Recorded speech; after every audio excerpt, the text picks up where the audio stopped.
हाम्रो माननीय अनुष्का श्रेष्ठको लागि हो यो भिडियो। अहिले सोसियल मिडियामा चाहिँ हरेक मन्त्रालयहरूको चाहिँ आफ्नो आफ्नो आधिकारिक पेज हुन पर्यो भनेर काम गरिरहनु भएको छ नि। किनभने हाम्रो पेजहरू कस्तो छ, त्यो पिडिएफ जस्तो मात्रै अल्छी गरेर फोटो हालिदिएको छ। त्यो इन्ट्रेस्टिङ तरिकाले मजाले लेखेर बुलेट पोइन्ट बनाएर पढ्नको लागि पनि जागर लागोस् न युवाहरूले, त्यस्तो गर्ने खालको छैन नि त होइन। त्यसमा चाहिँ काम गर्नुपर्छ भनेर गरिरहनु भएको छ, एकदम राम्रो छ। अर्को एउटा कुरा पनि थप्नुहोस्, त्यो हो नेपाली गभर्मेन्ट निकायहरूको चाहिँ, सरकारी निकायहरूको वेबसाइट चाहिँ राम्रो बनाउनु पर्यो, युजर फ्रेन्डली बनाउनु पर्यो। मैले कन्टेन्टहरू बनाउँदा, पढ्दा, लेख्दा, रिसर्च गर्दाखेरि होइन, आर्टिकल लेख्दाखेरि टाइम एन्ड अगेन हाम्रो स्वास्थ्य मन्त्रालयको वेबसाइटमा जान्छु, एग्रिकल्चरकोमा जान्छु, हाम्रो खाद्य तथा गुण नियन्त्रण विभागकोमा जान्छु।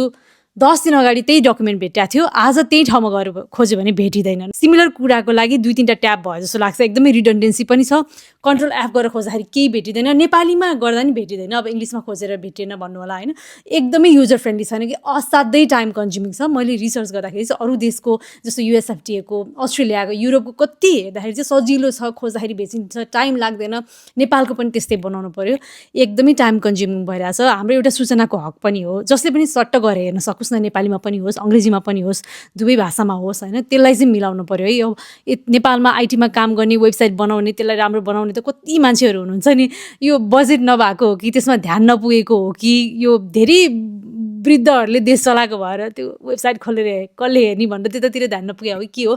यो युवाहरूको जमात धेरै भएको मन्त्रीमण्डल छ अहिले होइन, सांसदहरू युवा धेरै हुनुहुन्छ। प्लिज यसमा चाहिँ काम गर्नु पर्यो है, प्लिज।